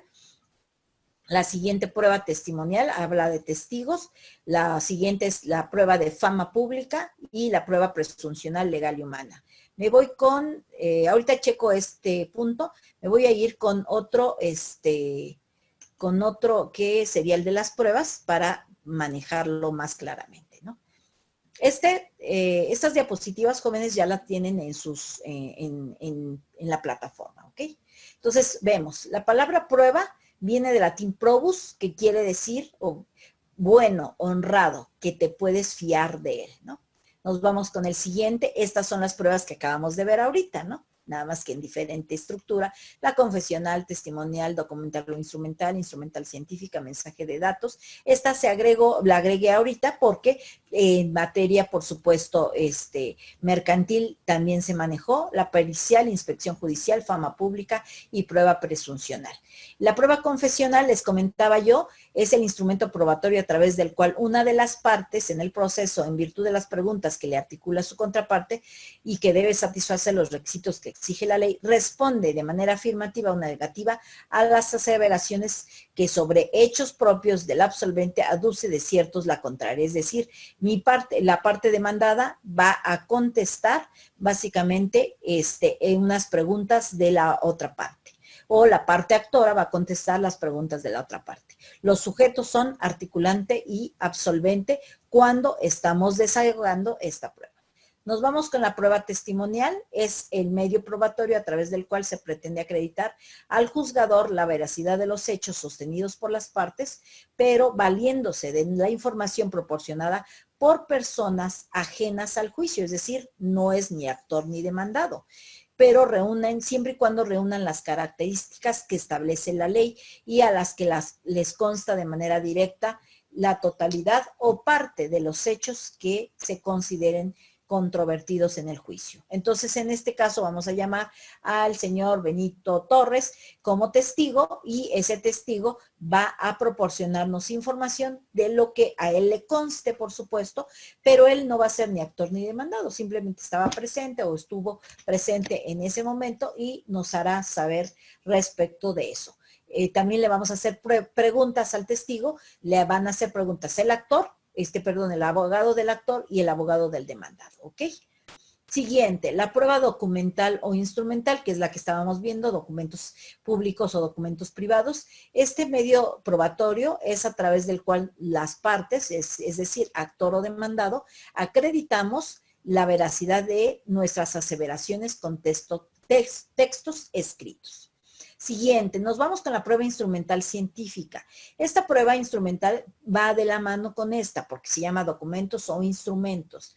Pero esta instrumental científica dice, es el medio probatorio a través del cual se pretende acreditar al juzgador la veracidad de las afirmaciones realizadas utilizando mecanismos desarrollados por la ciencia o la técnica que funcionan mediante procedimientos físicos o químicos y que conservan memoria de hechos o actos en forma diferente del lenguaje escrito. Y por lo tanto, aquí hacemos mención copias fotostáticas, fotografías, notas taquigráficas, registros magnetofónicos o dactiloscópicos, videocintas, etc. Entonces, en este caso, esa prueba también se maneja dentro de las probanzas que podríamos ofrecer.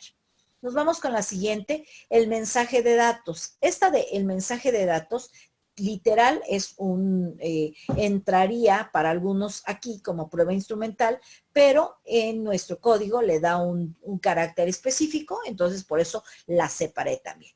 Los mensajes de datos te dice, es el instrumento probatorio integrado con la información generada, enviada, recibida o archivada por medios electrónicos ópticos o cualquier otra tecnología. Por lo tanto, el mensaje de datos podrían ser los correos electrónicos, por ejemplo, los WhatsApps, básicamente todo lo que dice información que ha sido enviada o recibida o archivada.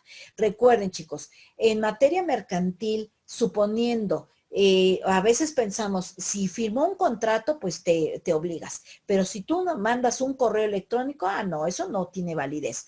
Ojo, en materia mercantil, incluso en materia de comercio internacional, lo que expones en un contrato tendría validez incluso para sostenerlo. ¿Qué pasa si tú manejas, por ejemplo, de alguna manera, una cotización por medio de correo electrónico y dice, oye, solicito que me cotices? Sí, perfecto, presentamos la cotización.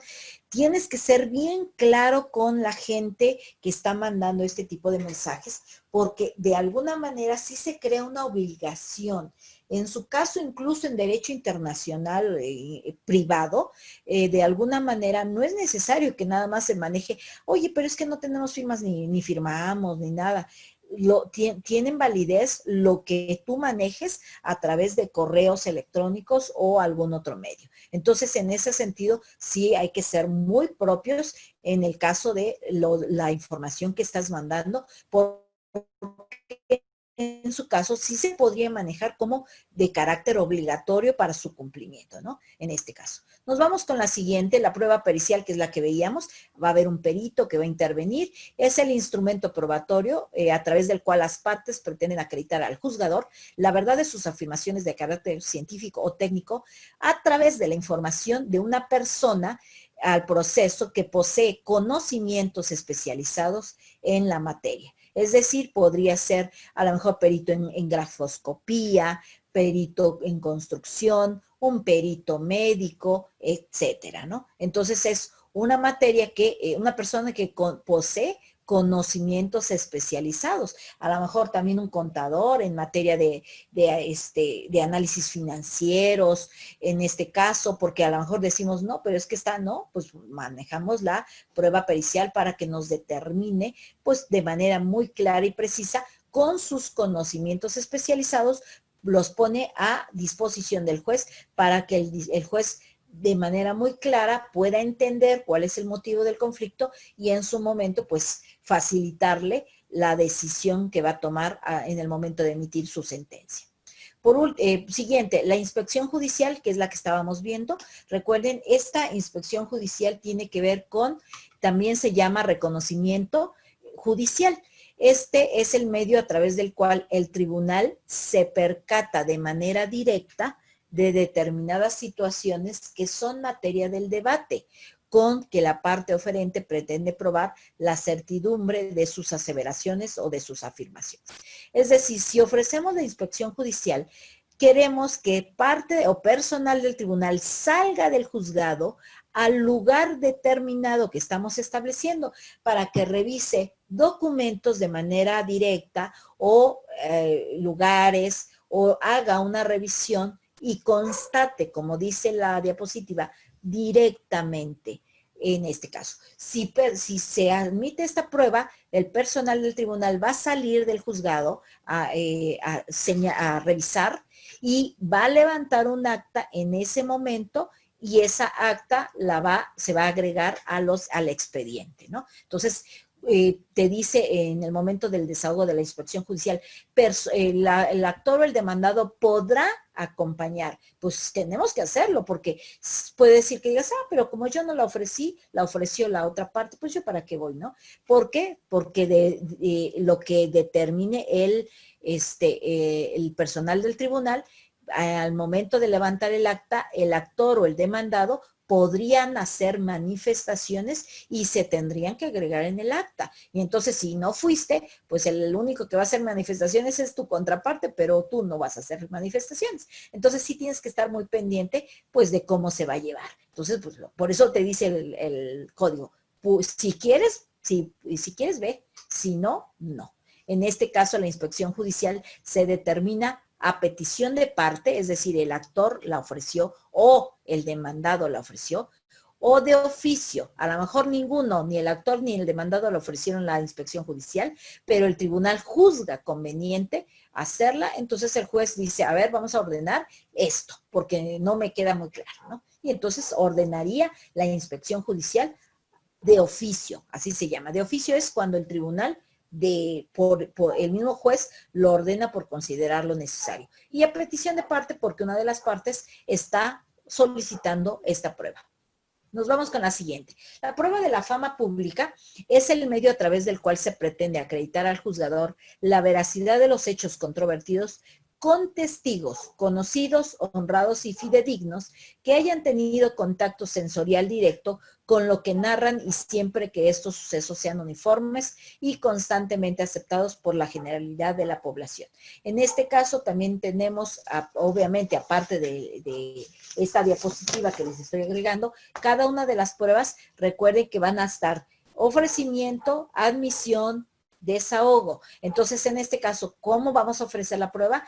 ¿Cómo se admite la prueba y cómo se desahoga cada una de ellas, ¿no? En este caso. Nos vamos con la siguiente, la prueba presuncional. La prueba presuncional, en su caso, es el instrumento a través del cual se pretende acreditar la veracidad de las afirmaciones formuladas, probando plenamente un hecho con algún medio de prueba o a efecto de que, aprovechando la sospecha de verdad establecida por la ley, o solicitando al juzgador la utilización específica de un razonamiento lógico jurídico. Es decir, algo que se llama, la presunción es, vamos a razonar y si se genera una cosa, ese razonamiento lógico jurídico nos llevaría a algo que está establecido, o como dirían, por lógica se genera esto. Y entonces esa es la prueba presuncional. Dice, para que se llegue a la conjetura de verdad de otro que sea desconocido, sin que sea necesario aprenderlo intelectualmente de manera directa.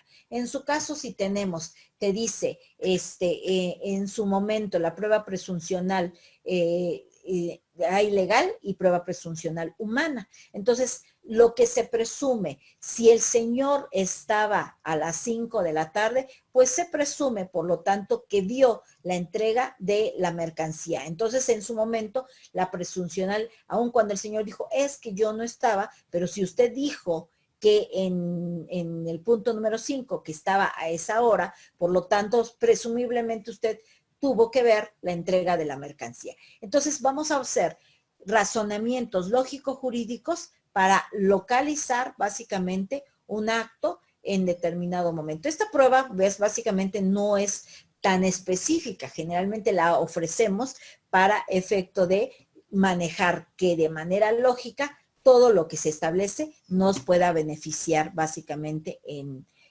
a nosotros. Bueno, esta es la última de nuestras pruebas básicamente, ¿no? Permítanme un momento porque ya estoy en otro punto, ¿no? Muy bien, chicos. Con respecto a, nos vamos con, y ya esta me parece que la vimos, fue de las que vimos la clase pasada. Veíamos entonces que los juicios se pueden, cuando hay un conflicto por actos de comercio, pueden establecerlo en juicio, a través de un juicio o a través de un procedimiento arbitral. Los juicios tienen que ver con controversias de actos mercantiles. Y los juicios mercantiles pueden ser juicios ordinarios, juicios orales, juicios ejecutivos, mercantiles y también juicios especiales. Esto es lo que les dejé de tarea, jóvenes, ¿se acuerdan? Que les comentaba yo, que hicieran básicamente un análisis de unos artículos. A partir de de manera específica, en el artículo 1055 nos dice ese artículo. Los juicios mercantiles son ordinarios, orales, ejecutivos y especiales, siempre y cuando se encuentren regulados por ley de índole comercial, ¿no? En este caso es parte de los conocimientos. Hasta aquí, jóvenes, ¿alguna duda o alguna pregunta o algún comentario? No, profesor, de momento no. Uh-huh. No, bien. Sí, sí, yo entiendo, a veces entiendo y sé, porque lo que me comentabas, María Elisa, perdón, dices, es que a veces es mucha información, sí, o sea, trato de que sea lo más general posible también para que podamos abarcar todo, sí sé que es mucha información, pero bueno, la idea general es que a lo mejor al principio dices es medio confuso, créanme que conforme vamos avanzando, pues ya va mucho más tranquilo, ¿no? Ok, en su caso, nos vamos con el juicio ordinario. Estábamos viendo, y ya vamos terminando, jóvenes, no se preocupen. Recuerden, estábamos viendo la demanda y cómo se va a redactar y la contestación de la demanda. Hasta ahí, ¿no? Y vamos, demanda y contestación. Pero si ustedes se fijan, ya vieron que en medio hay, obviamente, dos actos. Uno que se llama auto de admisión, ese ya le corresponde al tribunal, y emplazamiento también le corresponde al tribunal, que es cuando le notifica al demandado una demanda. Entonces, la demanda es el documento que vamos a redactar o que va a redactar el actor. Pide algo o solicita algo. El auto de admisión es el auto o la decisión del juez para admitir esta demanda. Si una demanda no es clara, es oscura o vaga, el juez te va a prevenir. Es decir, tu demanda, en pocas palabras, a lo mejor está el término mal, está mal. tiene deficiencias. Si tu demanda tiene deficiencias, no te la va a desechar de inmediato. El juez va a decir, prevéngase al actor para que subsane las deficiencias que tiene su demanda. Una vez que se previene al actor, el actor dice, sí es cierto, se me olvidó poner, a lo mejor ya vieron los puntos que debe de contener la demanda. En materia mercantil también se tiene que agregar el RFC, por ejemplo, y el CURP del demandado, el CURP si es persona física, por supuesto. Pero si se te olvida algo, te dice antes de admitirla, el tribunal dice, prevéngase al actor para que subsane las omisiones de su demanda. Si no la subsana, se desecha la demanda. Quiere decir, híjole, pues ya no tiene, oye, ya no podría yo demandar otra vez. Sí vas a poder demandar otra vez, pero ya, fíjate bien, ahora sí como diríamos, para hacer la demanda. Entonces, se desecha la demanda, tendríamos que hacer nuevamente otra demanda, presentarla otra vez ante oficialía común y a lo mejor ya no nos va a tocar ese juzgado, nos va a tocar otro o lo mismo nos vuelve a tocar el mismo, ¿no? Lo mismo, se revisa la demanda que efectivamente esté correcta y se emite el auto de admisión. El auto de admisión es la resolución del tribunal donde dice se ha presentado con fecha o visto que se nos presenta una demanda con fecha tal, si somos competentes para conocer de este asunto, el demandado tiene plena capacidad para promover la demanda. En este caso, ordénese el emplazamiento a la parte demandada para que dé contestación. Entonces ya te la admite. ¿Está bien? Suponiendo que hubo deficiencias, te dice prevéngase a la demandada para que subsane. Por eso acá puse prevención. Si la demanda, si el actor subsana la demanda, presenta ante el mismo tribunal, se subsana y dice una vez subsanada la omisión, admítase la demanda, ¿no? Entonces ya se admite la demanda y ordena el emplazamiento, es decir, la notificación a la parte demandada para que pueda contestar, ¿no?